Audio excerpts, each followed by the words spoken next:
In this week's video, we'll cover 3 new market signals that were recently fired to help us answer the question, as stocks continue to climb the wall of worry, are investors missing the much bigger picture? The concept on your screen is one of the reasons why we pay so much attention to longer-term trends. Longer-term trends help us understand the probability of the market and our positions going on to make new highs after 100% normal and to be expected givebacks and corrections. These are the topics we'll be covering, and we're going to hop right in to a study based on the Commodity Channel Index, often referred to as CCI. This is a quarterly chart of the S&P 500. It goes back to 1924. However, CCI only starts registering in 1930. In the early 1950s, CCI, which measures momentum, hits levels that exceed this peak in the 1940s and exceeds the peak here in the 1930s, which speaks to increasing optimism about future economic and market outcomes. And eventually, enthusiasm wanes a bit, but as you can see here, buyers step in, keeping momentum or CCI above the center line. Again, this looks different from this here, and it looks different from all of this back here. And after the buyers step in, enthusiasm returns. In early 1954, late 1953, CCI is able to get a quarterly close above 100 here. So it's a 3-step move. We're up here at a rare level. We come down, buyers step in, keeping momentum above the center line. And then enthusiasm and momentum returns, pushing CCI back above the 100 level. And in this case, that happens in 1954. And enthusiasm and optimism about the future is still strong enough to push CCI back to a rare and elevated level right here. And in a similar manner, on a subsequent decline here, buyers step in once again. CCI holds above the center line. Enthusiasm eventually returns. CCI exceeds 100 here on a closing basis in 1958. And you can see something similar doesn't happen for a long period of time. In fact, CCI doesn't get back to this blue line here until the early 1980s. And in a similar manner to the 1950s, on a subsequent decline here, buyers step in, keeping CCI above the center line, which looks different from what we've seen back in this window here. And when enthusiasm and optimism returns, CCI is able to get a quarterly close above the 100 level here in 1982. So going back to the CCI readings in 1930 back here, this has only happened at this point 3 times.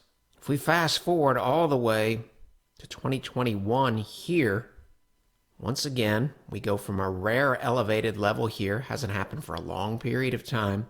Eventually, the market declines, and very, very similar to the window in the 1950s and early 1980s, buyers step in and CCI holds above the center line.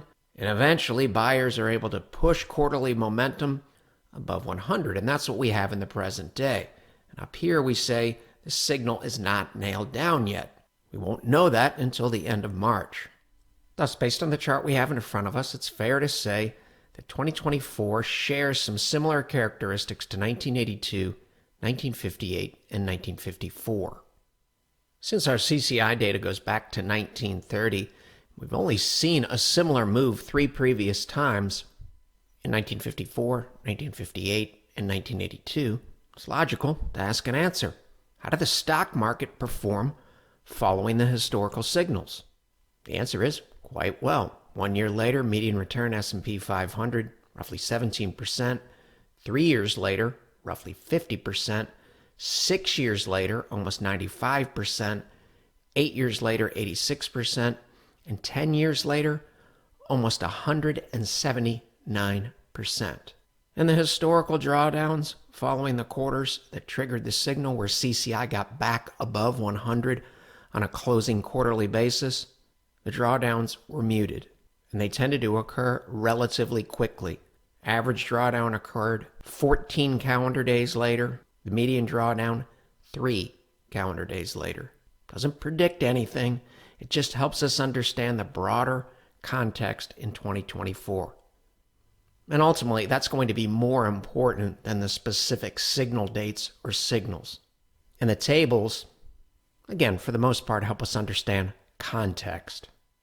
And context can help us manage day-to-day and shorter-term concerns that seem to be piling up in 2024 within the context of the bigger picture, and maybe more importantly, within the context of our goals. And our primary goal, we want to see our account balances higher, possibly significantly higher, in 2, 5, 7, and 10 years.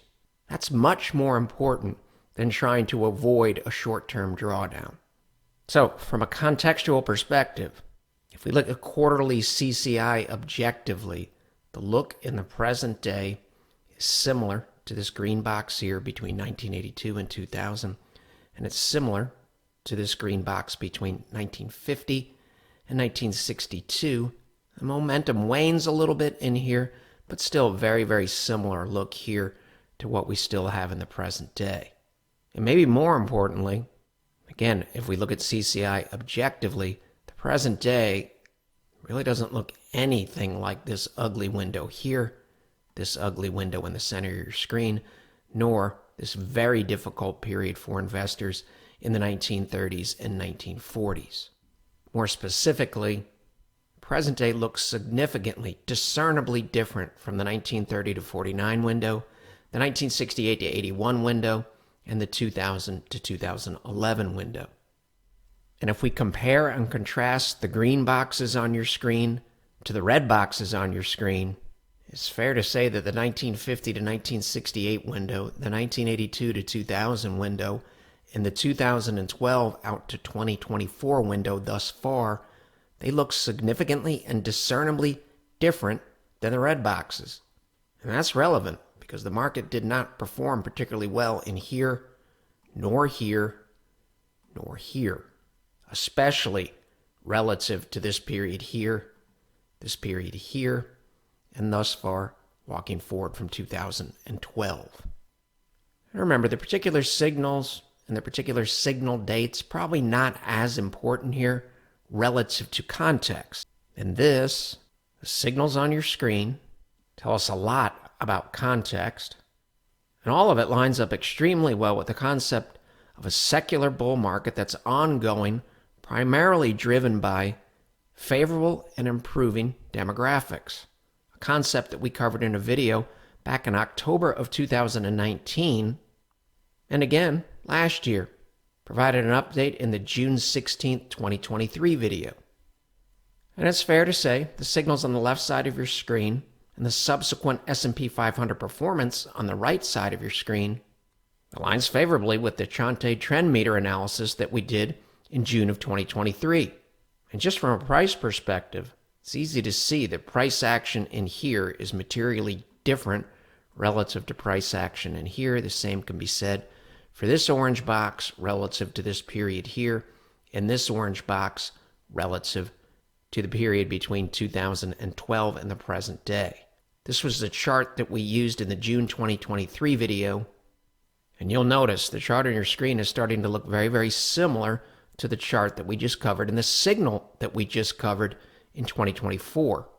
From this low here, this window was 27 years. From this low here in 1974, this window was 26 years. And hypothetically, if something similar occurred from the major low in 2009, hypothetically, simply based on the technicals here, this secular bull market could hypothetically last until 2034 or 2035.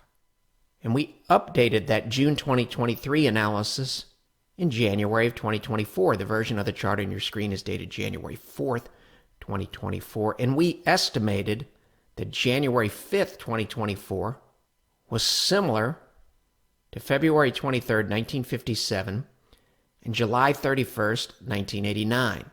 And in this secular trend window, the additional gain in the S&P 500 from February 23rd, 1957 to this point up here, November 29th, 1968, the end of the secular bull market, the additional gain was 149%. And from this point here, July 1st, 1989, again similar to January 5th, 2024, the additional gain, 341%. Simply telling us to keep an open mind about much better than expected long-term outcomes. And that's the key, long-term. So it's very, very easy to get overly preoccupied with drawdowns. In the 1956 to 1968 window, that's within the context of a secular trend. You can see by these numbers, there's a reason why we say secular does not mean easy. The average drawdown in the 56 to 68 window, over 14%, the median drawdown, a hair over 10%.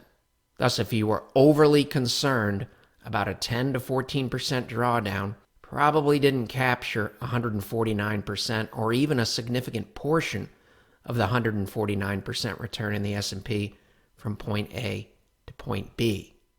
And in the 1989 to end of 1999 window, which would be this box here, there were 11 drawdowns greater than 6% in the S&P 500, average and median roughly 10%. So if you were overly concerned the entire time about a 10% drawdown, a 100% normal and to be expected 10% drawdown that occurs within the context of even the strongest trends, probably was very, very difficult to capture a satisfying portion of this return here. In fact, if you were focused on this and this, or this and this, when you hit this point here, you were probably extremely disappointed and or embarrassed. And that's not saying anything negative about anybody. We're speaking to human nature, something that all of us, including yours truly, are susceptible to and have to be aware of. And we have to design systems that greatly reduce the probability of making the same mistakes that human beings tend to make over and over again. Even in the context of favorable demographics and favorable technicals, we have to be psychologically prepared for drawdowns. We know they're coming. The 20 drawdowns of 6% or greater in this window, average decline over 12%, median decline 10%. 75% of those 20 cases, the decline was less than 14%. 85% of those 20 cases, the decline was less than 20%, which tells us if we see a decline approaching this magnitude and or this magnitude, and it still looks like a secular trend, most likely, or at least from a historical perspective, we should be ready for the market to bottom, or at least open to it. And clients and regular viewers know if we're trying to capture this and or trying to navigate between a point A and a point B that could be several years down the road, we want to respect this over here and be psychologically prepared for drawdowns, even double-digit drawdowns. But we have to make sure we have methods that don't let fears related to the left side of your screen, shorter-term fears, interfere with and prevent us from capturing longer-term opportunities. We also have to have a game plan if the market backs off the base case, because outside of secular trend windows, the declines can be extremely painful. And these type of declines can be extremely harmful to your retirement, especially if you're nearing retirement or you're already retired. Thus, we want to be able to use hard data to help us discern whether it still looks like a secular trend, and most likely the declines will fall somewhere between, let's say, 10 and 14%, or are we drifting from that secular trend base case and we need to move to mitigation level 2, which is significantly different from trying to handle a 10 to 14% drawdown to try to soften a blow like this. We have the base version of the secular volatility model that works in conjunction with the CCM market model. And if the base case holds, we plan to use it to help us navigate between a point A and a point B that hypothetically could be several years down the road. We're working on some very detailed research projects that are going to take most likely several months. Very rough estimates of what we have ahead of us say we could be completed with these tedious tasks at the end of June, maybe end of August of 2024. And once all of that work is completed, if we find it to be useful, we will cover it in detail in these videos. And right now, the tentative plan is to open the window for new clients again on the other end of this work, maybe sometime around July 1st or sometime in late August. If you want to get on the list, the email list, and we'll notify you when that window opens back up for new clients. If it opens back up, you can simply send us an email. You can find our email address via the contact link on our website. Over the next several months, and from a very high-level perspective, I'm going to study this box here because we believe the present day is similar to February of 1957. We're going to study this window in excruciating detail. We have some specific objectives, and we're going to do something very, very similar in this window here. Secular trend here, secular trend here. Back to the studies. Williams percent R. Very similar concepts. Again, a quarterly chart. Williams percent R on the bottom of your screen. Chart goes back to 1949. We're using a weight of the evidence approach. It's more meaningful when multiple indicators, and we look at a problem from multiple perspectives when we get back similar results or have similar findings. In June of 1955, Williams percent R hits levels that speak to investor confidence. Something similar happens here in June of 1985, and something similar happened in June of 2021. Back to the 1950s on the left side of your screen. Fairly significant S&P 500 drawdown in this window here, but buyers stepped in before Williams percent R, quarterly Williams percent R, crossed over the center line at negative 50. Similar situation here. We went from a confident look in June of 1985. Market had the significant and painful and sharp sell-off during the 1987 crash. But similar to this look here in December of 1957, investors stepped in Q4 of 1987, and Williams percent R held once again above the center line at negative 50. And eventually, we make it back in here, and eventually we make it back in here. Something very, very similar has happened in the present day. Hit very, very similar levels here to the point A in 1955 and the point A in 1985. We did that in June of 2021. We had the big sell-off in 2022, and buyers stepped in, enabling quarterly Williams percent R to hold the center line above negative 50. Going back to 1949, this is only the third time that's happened. So in each case, we're looking at an A to B to C move. Have to have all three to generate the signal. We don't hold the center line here. We don't hold it here. We don't hold it here. Momentum never gets confident in this window here. Can't hold it here. We don't hold it here. In this look here, this change in momentum, the magnitude is significantly less than what we saw here coming down near the center line, what we saw here coming near the center line, and here coming near the center line. Obviously have a very limited sample size, but that's what you're going to get with rare signals. We can't control that. And in the two prior cases, at point C, subsequent S&P 500 performance, constructive. Average gain 1 year out, approximately 10%. 3 years out, 22%, 4 years out, 30%. But then it really started to pick up in those cases. 5 years out, 62.72%. 7 years out, 139%. 10 years out, 141% was the average of these two cases. Again, it's not the specific signals or even the specific dates, nor the returns in this table. It's the context. In this performance here, the NASDAQ wasn't in existence in 1958, but it was on December 31st, 1991. Probably fair to say these returns, 1 year, 3 years, 4 years, 5 years, 7 years, and 10 years, seem to align nicely with the secular trend thesis. 4 years later, the NASDAQ in the 1991 case was up almost 80%. 5 years later, 120%.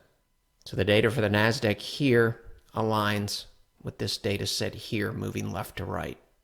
And in the two prior cases, the drawdowns in the S&P 500 relatively muted. In terms of context, all of this and where point C occurs within the context of a secular trend in the 1950s, where point C occurs within the context of a secular trend in the 1990s, and thus far, it's fair to say point C, it's a quarterly signal, has not been nailed down yet. That's a big caveat. Is occurring within the context of a look that aligns nicely with a secular trend. Thus, all of this aligns nicely with the CCI signal that we covered previously. All three of these signals occur within the context of a secular trend, and subsequent historical performance aligns with the concept of a secular trend. And none of it contradicts this, nor the concepts covered in the June 2023 video.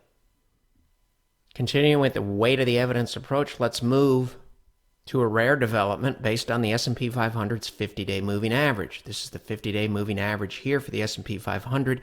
We've removed price for illustrative purposes. The 50-day moving average peaked in January of 2022 and didn't bottom until November 2022. And since then, it's gone on and printed a new high, exceeding the high from January of 2022. And it took 24.7 months to do that. That's between this point A and this point B. Thus, we wanted to know, going back to 1950, how many times has something similar happened? And when we say similar, let's say the move occurred between 20 and 30 months, with this move being roughly right in the middle of that window. The answer? It's only happened 3 previous times. And once again, all of them occur within the context of a secular trend. This within the context of the 1950 to 1968 secular trend window. This and this, both of them between the 1982 and 2000 secular trend window. And this secular trend window has very, very similar demographics to what we have in the present day. In fact, the demographics line up nicely with this period here.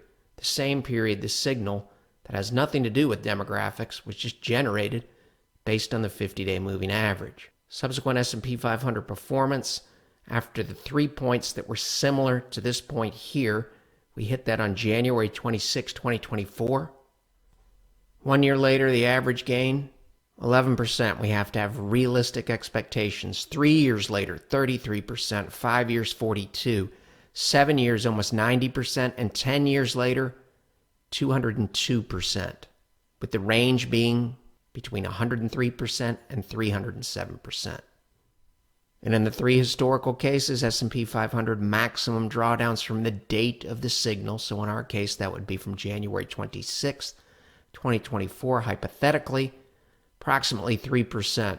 Typical drawdown occurred within 72 to 20 calendar days, and hypothetically, based on the date of the signal in 2024 in late January, wouldn't be shocking if the S&P 500 backtracked to approximately 4,700. It's hovering around 5,000 now. That represents roughly a 5 to 6% decline, 100% normal and to be expected. A 5 or 6% decline can happen at any time, even within the context of a secular trend. In this round trip in the S&P 500's 50-day moving average that we just covered, very similar to the 75-year study that we covered in the January 19th, 2024 video. If you haven't seen it, you can find it by Googling the title on your screen. Let's summarize the key takeaways from this week's video. In June of 2023, approximately 7 months ago, we performed a very detailed analysis of stock market and maybe more importantly, human behavior going back to the 1940s. And in that June 2023 video, again 7 months ago, we identified 1956 and 1989 as sharing similar characteristics to the present day at that time, June of 2023. And that analysis told us to keep an open mind about much better than expected long-term outcomes. Meaning, when the market corrects, it goes on eventually to make higher highs. And that analysis from 7 months ago was really just an update to topics that we've been covering for several years, including this video here in 2019. And 2019 is important because time is part of the weight of the evidence. If we're seeing similar things over long periods of time, they gain credibility. And relative to what we've covered this week, if we take these dates from the June 2023 video and project them forward approximately 7 months, it says we identified a point in 1957 and 1989. Well, you may have already picked up on this. The signals that we've covered in this week's video fall in very, very similar and secular trend windows. 1957, 1989, identified approximately 7 months ago. Very similar to the 1950s down here, identified this week, and 1982, identified this week. All 5 of those dates, 57, 89, 54, 58, and 82, occur within the context of a secular trend. None of them occur outside of the secular trend windows. These dates are tied to the CCI study. The same concepts apply to the Williams percent R study that we covered this week. 1958, 1991, identified this week with Williams percent R. Both occur within the context of a secular trend. The same can be said for the periods that we identified back in June of 2023. That also applies to the last study that we covered this week, based on the 50-day moving average. 3 signal dates, all of them occur within the context of a secular trend. 1958, very similar to 1957. 1982 and 1989 align with the 1989 window that we identified in 2023. And that's where the context comes in. And the consistency and the time element become more and more relevant. The developments on the quarterly charts year to date and over the past 2 years or so align with the topics that we talked about in June of 2023. And they align with the demographic update that we presented in the July 21st, 2023 video that discusses in detail why demographics can be so powerful. And as always, all of the statements and discussions of probabilities in this week's video are based on the facts that we have in hand today, the charts in front of us. Present-day data and the data as it's evolved over the past 5 years or so tells us the long-term outlook remains favorable. The secular trend scores that we have tell us the secular trend remains firmly intact. Corrections are a healthy and normal part of all secular uptrends. They bring new capital into the market. They bring in new market participants. And just like the 10% correction last year, it won't feel good. It will feel like the world is ending. And it's healthy for us to acknowledge that when it still feels good. This is the stock market. At some point, adversity is going to knock on the door. But as we've covered numerous times, including in this week's video, short-term fear is unquestionably the enemy of long-term performance. If our account balances fall during a correction, and then the market goes on to make a new high, and our balances hit a new all-time high, in the context of our goals, long-term goals, it works out very well. Contrast that with trying to get too cute by making dramatic asset allocation moves. We've nailed down some profits recently in some of our weaker positions, but that's not really based on the long-term market outlook. That's position-based. And we'll continue to consider tweaks and opportunities to take profits if it makes sense. We're not making any assumptions about what next week is going to look like, or the next 3 months, or even the next 3 years. We'll continue to take it day by day and trade the chart in front of us. Concerns about a correction have been just that thus far. If we look at the charts in front of us, year to date, in our positions, they've remained healthy. We'll continue to work on the long-term projects, and we look forward to discussing the results in future videos. In the meantime, we'll continue to focus on the present-day markets because we all know when we use a weight of the evidence approach, the only way that it's going to work properly is if we head into next week and every week with that flexible, unbiased, and open mind.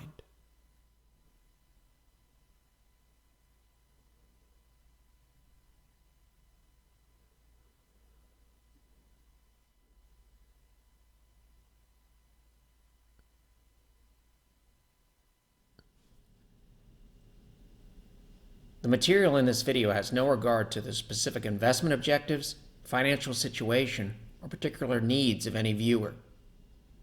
This video is presented solely for informational purposes and is not to be construed as a solicitation or an offer to buy or sell any securities or any related financial instruments, nor should any of its content be taken as investment advice. Any opinions expressed in this video are subject to change without notice, and Shivako Capital Management, LLC, or CCM, is not under any obligation to update or keep current the information contained herein. CCM and its respective officers and associates or clients may have an interest in the securities or derivatives of any entities referred to in this material. CCM accepts no liability whatsoever for any loss or damage of any kind arising out of the use of all or any part of this material. We recommend that you consult with a licensed and qualified professional before making any investment decision.